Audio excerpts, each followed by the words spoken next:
অটোক্যাডে কিভাবে angle line নিতে হয় সেটা আজকে দেখাবো। অনেকেই কিন্তু অ্যাঙ্গেল লাইন নিতে পারে না, তাদের জন্য এই ভিডিওটা করা। সর্বপ্রথম আমরা লাইনের শর্টকাট কি এটা কিন্তু আমরা সবাই জানি। এল লিখে এন্টার, ফার্স্ট পয়েন্ট ক্লিক করবেন। এদিকে আমরা নেব 8 ফিট। কত ফিট? 8 ফিট। একইভাবে আমরা এখান থেকে লাইনের শর্টকাট এল লিখে এন্টার অথবা এন্টার দিবেন, যেহেতু একই কমান্ডে আছে জাস্ট ক্লিক করবেন। আমরা শিফট ধরে জাস্ট ক্লিক করব।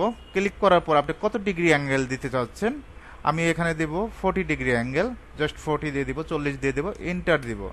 এখন আপনি কোন দিকে যাবেন, নিচের দিক না উপরের দিক? উপরের দিক দিয়ে এদিকে আমরা 8 ফিট দেব। এখন যদি মেজারমেন্ট আমরা চেক দেই, ডাইমেনশন টুলবারের আন্ডারে যাবেন, এখান থেকে আমরা অ্যালাইনে ক্লিক করবেন। First point click, second point click, এখানে 8 ফিট। এই পয়েন্ট থেকে আবার এই পয়েন্টে ক্লিক করবেন, এদিকে 8 ফিট।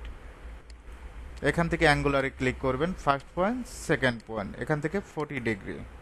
এখন আমরা 7 ফিট এখানে 35 ডিগ্রি কিভাবে করব এই ডিজাইনটা? সর্বপ্রথম আমরা লাইন নেব, এল লেখে এন্টার, এখান থেকে 7 ফিট। একইভাবে আমরা এল লেখে এন্টার দেব, যারা এন্টার দিতে পারবেন না এল লেখে এন্টার, আবার এখান থেকে জাস্ট ক্লিক করবেন। এখান থেকে আমরা 35 দেব, 35 ডিগ্রি অ্যাঙ্গেল হবে। এখান থেকে আমরা 7 ফিট নেব।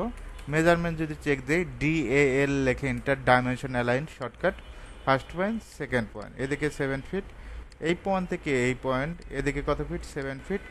অ্যাঙ্গুলার চেক দিবেন, ফার্স্ট পয়েন্ট, সেকেন্ড পয়েন্ট, এখান থেকে 35 ডিগ্রি অ্যাঙ্গেল।